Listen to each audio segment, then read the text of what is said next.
రాబోయే రోజుల్లో దక్షిణ తెలంగాణకి ఉత్తర తెలంగాణకి రాజకీయంగా ఏం జరగబోతుంది అనే విషయాలు అయితే తెలుసుకుందాం. దీని గురించి అయితే మాట్లాడేందుకు ప్రస్తుతం మనతో పాటు సీనియర్ జర్నలిస్ట్ సిఎస్ రావు గారు ఉన్నారు. నమస్తే అండి. నమస్తే సార్, రాబోయే రోజుల్లో ఉత్తర తెలంగాణకి దక్షిణ తెలంగాణకి రాజకీయంగా అసలు ఏం జరగబోతుంది, ఎలా ఉండబోతుంది?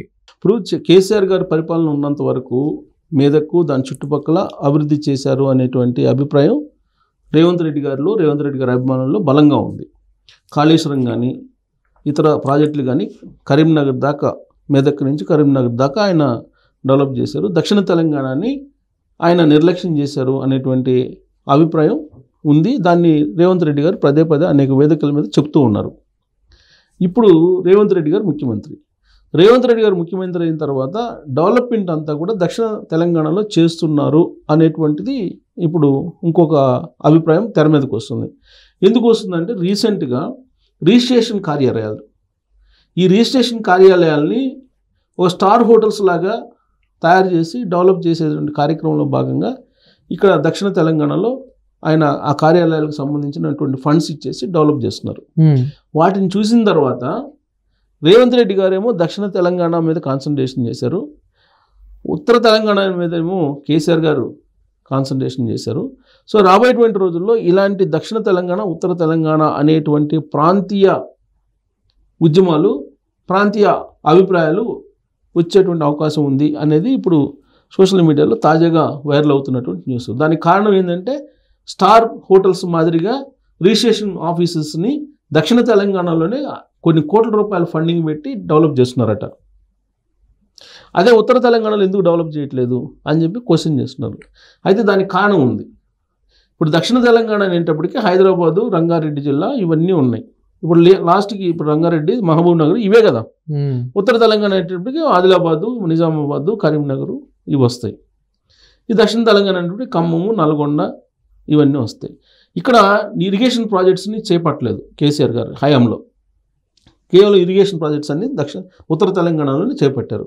అది కూడా ఆయనకి మెదక్ జిల్లాలో ఏదో ప్రాపర్టీస్ ఉన్నాయి కాబట్టి అక్కడ చేశారనేది కూడా ఒకటి కాంగ్రెస్ వాళ్ళు చెప్తూ ఉంటారు. ఇప్పుడు దక్షిణ తెలంగాణ మీద ఎక్కువగా రేవంత్ రెడ్డి గారు డెవలప్మెంట్ చేస్తున్నారు అనేది హైదరాబాదు, అలాగే దక్షిణ తెలంగాణ. రాబోయేటువంటి రోజుల్లో ఇది ఒక పొలిటికల్ స్ట్రాటజీ కాంగ్రెస్ పార్టీది అనేది కూడా ఒకటి వినిపిస్తుంది. ఎందుకంటే హైదరాబాదు, రంగారెడ్డి ఇది గ్రేటర్ హైదరాబాద్ కింద ఆల్మోస్ట్ వస్తుంది. ఇక్కడ ఎవరు మెజారిటీ సాధించగలిగితే వాళ్ళ గవర్నమెంట్ వచ్చేటానికి అవకాశం ఉంది. ఒకవేళ బీఆర్ఎస్ పార్టీ బలంగా ఉంది అనుకుంటే, ఎందుకంటే 18% ఓట్ బ్యాంక్ ఉంది దానికి ఇప్పటి వరకు. గత లోక్సభ ఎన్నికల్లో జరిగినటువంటి ఫలితాలను చూస్తే 18% ఉంది ఓట్ బ్యాంకు. అది కూడా ఎక్కడ వచ్చింది? గ్రేటర్ హైదరాబాదు, అలాగే ఉత్తర తెలంగాణలో వచ్చింది. దక్షిణ తెలంగాణలో దానికి స్థానం లేదు. మొదటి నుంచి దక్షిణ తెలంగాణలో బీఆర్ఎస్ పార్టీ బలహీనంగా ఉంది. ఖమ్మంలో అయితే అసలు లేదు. ఆ పార్టీ నుంచి ఈ పార్టీ నుంచి వచ్చిన తీసుకోవడం తప్పితే ఖమ్మంలో డైరెక్ట్గా లేదు, నల్గొండలో లేదు. పైగా నల్గొండలో కాంగ్రెస్ పార్టీలో ఉత్తమ్ కుమార్ రెడ్డి గారు కానీ, లేదంటే కోమటిరెడ్డి వెంకటరెడ్డి గారు కానీ, జానారెడ్డి గారు కానీ, లేదంటే రేవంత్ రెడ్డి గారు కానీ, మహబూబ్ నగర్ వీళ్ళందరూ దక్షిణ తెలంగాణకు సంబంధించినటువంటి ఒక పాపులర్ పొలిటీషియన్స్ వీళ్ళందరూ. ఇప్పుడు అక్కడికి వచ్చేటప్పుడు, ఖమ్మంకి వచ్చేటప్పుడు పొంగులేటి శ్రీనివాసరెడ్డి గారు, వీళ్ళందరూ కూడా బలమైనటువంటి లీడర్లు. ఈ బలమైనటువంటి లీడర్లు అందరూ కూడా కాంగ్రెస్ పార్టీకి దక్షిణ తెలంగాణలోనే ఉన్నారు. ఉత్తర తెలంగాణలో అంత బలంగా ఉన్నటువంటి లీడర్లు ఉన్నా ఒకళ్ళిద్దరు ఉంటారు తప్పితే మెజారిటీ ఉండరు. కాంగ్రెస్ పార్టీ అనగానే గుర్తొచ్చేది వీళ్ళే కదా, బలమైన లీడర్లు వీళ్ళే కదా, వీళ్ళ చుట్టూనే రాజకీయం జరుగుతుంది కదా. కాబట్టి రాబోయేటువంటి రోజుల్లో దక్షిణ తెలంగాణ అలాగే గ్రేటర్ హైదరాబాదు ఇవి కనుక బలోపేతం చేసుకోగలిగితే మరో 15 సంవత్సరాల పాటు కాంగ్రెస్ పార్టీ అధికారంలో ఉండొచ్చు అనేటువంటి స్ట్రాటజీ తోటి డెవలప్మెంట్ అంతా దక్షిణ భారతదేశంలో చేస్తున్నారు అనేటువంటిది ఒకటి, దక్షిణ తెలంగాణలో చేస్తున్నారు అనేది ఒకటి ఇప్పుడు సరికొత్తగా ఒక అభిప్రాయం తెర మీదకి వచ్చింది. ఇది ప్రాథమిక దశ. రాబోయేటువంటి రోజుల్లో ఖచ్చితంగా ఇది ఉద్యమ రూపాన్ని సంతరించుకునే అవకాశం ఉంది అనేది కూడా చెబుతున్నారు. ఎందుకంటే ఉద్యమాలకి గడ్డ మహబూబ్ నగరు, నల్గొండ ఇవన్నీ కూడా. సో అందుకే రాబోయేటువంటి రోజుల్లో ఉద్యమ రూపం సంతరించుకునే అవకాశం ఉంది. దక్షిణ తెలంగాణ అలాగే ఉత్తర తెలంగాణ అనేటువంటి ఒక గ్యాప్ అయితే ఉంది. ప్లస్ హైదరాబాద్ అనేటువంటి ఒక పాకెట్. హైదరాబాద్ అనేది సపరేట్ అనేది, హైదరాబాద్ సంస్థానం అనేది సపరేట్. అసలు హైదరాబాద్ సపరేట్ సంస్థానం. ఈ హైదరాబాద్ సంస్థానంలో ఇప్పుడుండేటువంటి తెలంగాణ అన్ని ప్రాంతాలు లేవు అనేది చెప్తూ ఉంటారు భౌగోళికంగా కూడా.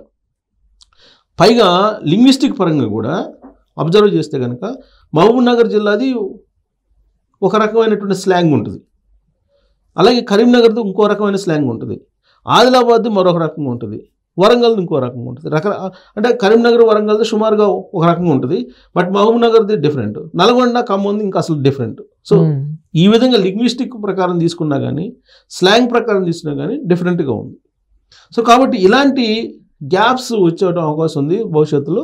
ప్లస్ దానికి తగిన విధంగానే రాజకీయ పరంగా వీళ్ళు అడుగులు వేస్తున్నారు. ఇది రాబోయేటువంటి రోజుల్లో ప్రత్యేక ఉద్యమం దిశగా కూడా వెళ్ళిన ఆశ్చర్యపోసలేదు అనేది ఒకటి వినిపిస్తుంది. సో అంటే గ్రేటర్ హైదరాబాద్ బేస్ చేసుకొని అందరూ పాలిటిక్స్ నడిపేటువంటి ప్రయత్నం చేస్తున్నారు. గ్రేటర్ హైదరాబాద్లో నీకు మిక్స్డ్ ఉంటుంది. ఇక్కడ బీఆర్ఎస్ పార్టీకి స్థానం ఇప్పటి వరకు ఉంది, కానీ రాబోయేటువంటి రోజుల్లో దాన్ని ఆక్యుపై చేయొచ్చు. జూబ్లీ హిల్స్ ఉప ఎన్నికల తర్వాత కాంగ్రెస్ పార్టీ అనేది ఒకటి ఉంది. ప్లస్ గ్రేటర్ హైదరాబాద్ ఎలక్షన్స్ ఉన్నాయి. గ్రేటర్ హైదరాబాద్ ఎలక్షన్స్లో కాంగ్రెస్ పార్టీ కనుక ఆధిపత్యం చూపించగలిగితే రాబోయేటువంటి రోజుల్లో 15 సంవత్సరాల పాటు ముఖ్యమంత్రిగా ఉండటానికి సరైనటువంటి మార్గాన్ని వేసుకోవడానికి కాంగ్రెస్ పార్టీ సిద్ధమవుతుంది. ఆ క్రమంలో కొంతమంది ఈ దక్షిణ తెలంగాణ, ఉత్తర తెలంగాణ అనేటువంటి ఒక చిన్న సన్నని గ్యాప్ తీసుకొచ్చేటువంటి ప్రయత్నం రాజకీయ నాయకులే చేస్తున్నారు. గతంలో కూడా తెలంగాణ ఉద్యమం అప్పుడు కూడా మాకు రాష్ట్రం యునైటెడ్ ఆంధ్రప్రదేశ్ కావాలని చెప్పి దక్షిణ తెలంగాణకు సంబంధించిన లీడర్లు అన్నారు. అనేక మంది దక్షిణ తెలంగాణకు సంబంధించిన లీడర్లు మాకు ప్రత్యేక రాష్ట్రం అవసరం లేదు అని చెప్పి చాలామంది అన్నారు. ఈవెన్ కాంగ్రెస్ పార్టీలో ఉండేళ్ళు అన్నారు. అలాగే తెలుగుదేశం వాళ్ళు అయితే డైరెక్ట్గా ప్రెస్ మీట్లు పెట్టే చెప్పారు. నాగం జనార్దన్ రెడ్డి గారి, రేవంత్ రెడ్డి గారు కానీ వీళ్ళందరూ చాలా సందర్భాల్లో చెప్పారు. కాకపోతే ఉద్యమం ఉవ్వెత్తున ఎగిసి రాష్ట్రం విడిపోతుంది ఇక అనేటువంటి సమయంలో మాత్రం ప్రత్యేక రాష్ట్రం కోసం అసలు తెలుగుదేశం పార్టీ ఒక నిర్ణయం తీసుకుంది. రాష్ట్రం ఇచ్చేయడానికి మాకేం అభ్యంతరం లేదని. అప్పుడు తెలుగుదేశం పార్టీలో ఉండేటువంటి దక్షిణ తెలంగాణ లీడర్లు కూడా అప్పుడు ప్రత్యేక రాష్ట్రం కావాలనేటువంటి డిమాండ్కి వచ్చారు, కానీ అప్పటి వరకు తొలి రోజుల్లో రాలేదు. ఈవెన్ ఉత్తర తెలంగాణ ఉన్న తెలుగుదేశం పార్టీ లీడర్లు కూడా కొంతమంది చెప్పేవాళ్ళు, కానీ పార్టీ అధిష్టానానికి అక్కడ కొంచెం ప్రత్యేక రాష్ట్రం కావాలనేటువంటి అభిప్రాయం బలంగా ఉందని చెప్పి. బట్ దక్షిణ తెలంగాణకు సంబంధించిన లీడర్లు ఎప్పుడు కూడా చెప్పలేదు. అలాగే గ్రేటర్ హైదరాబాద్లో ఉండేటువంటి లీడర్లు కూడా ప్రత్యేక రాష్ట్రం కావాలని చెప్పేసి అప్పుడు ప్రెజర్ చేయలేదు అధిష్టానం మీద. సో ఇప్పుడు కూడా ఒక ఉత్తర తెలంగాణలో ఉండేటువంటి కొంత బీఆర్ఎస్ పార్టీకి సంబంధించిన లీడర్లు తప్పితే మిగతా వాళ్ళు మొత్తం కూడా దక్షిణ తెలంగాణలో ఉన్నారు. సో ఇది పైగా ఇప్పుడు రకరకాలు ఉంటుంది. గోబ్యాక్ ఆంధ్ర, ఇప్పుడు సినిమా ఇండస్ట్రీ ఉంది. సినిమా ఇండస్ట్రీలో మొన్న వివాదం వస్తే దానికి గోబ్యాక్ ఆంధ్ర అని ఒక ట్యాగ్ తగిలిచ్చారు.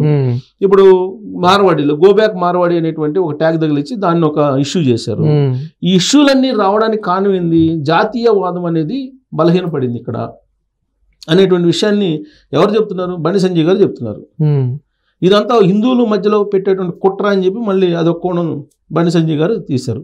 సో ఇలాంటి పరిణామాలు ఇప్పుడు కేవలం ప్రాథమిక దశలో ఉన్నాయి. రాబోయేటువంటి రోజుల్లో ఈ ప్రత్యేక ఉద్యమం దిశగా లేదా ప్రత్యేక ఉద్యమం వైపు అడుగులు వేసినా ఆశ్చర్యపోవసరం. సో రేవంత్ రెడ్డి గారు ముఖ్యమంత్రి హోదాలో ప్రతి వేదిక మీద కూడా ఇది చెప్తున్నారు. ఇది కేసీఆర్ నిర్లక్ష్యం చేశారు దక్షిణ తెలంగాణని అని చెప్పి. ప్రాజెక్టులు కూడా మనకు కనిపిస్తున్నాయి, అన్ని మొత్తం ప్రాజెక్టులు కనిపిస్తున్నాయి. డెవలప్మెంట్ కూడా అక్కడే కనిపిస్తుంది. ఎందుకు మెదక్ అనేది ఆయన సొంత జిల్లా అనే ఒక అభిప్రాయం ఉంది ఎవరు కేసీఆర్ గారి. ఆ మెదక్ చుట్టూరు దానికి ఆనుకున్న కరీంనగర్ ఇక్కడే డెవలప్మెంట్ కనిపిస్తుంది, మిగతా చోట్ల చేయలేదు అనేది ఆయన మీద ఉన్నటువంటి అభిప్రాయం. సో ఎనీహౌ ఇది రాజకీయ పరంగా అప్పుడు కూడా ప్రత్యేక రాష్ట్ర ఉద్యమం కూడా రాజకీయ కోణంలోనే జరిగింది. ఆ తర్వాత దాన్ని సెంటిమెంట్ కోణంలోకి మార్చారు, రాష్ట్రాన్ని సాధించే వరకు వెళ్ళారు. సో ఇప్పుడు కూడా రాజకీయంగా గెయిన్ కావడానికి కాంగ్రెస్ పార్టీ ముందస్తుగా ఒక ప్రత్యేక వాదాన్ని ప్రత్యేక ప్రాంతం దిశగా ప్రత్యేక వాదం దిశగా వెళ్తున్నట్టు కనిపిస్తుంది.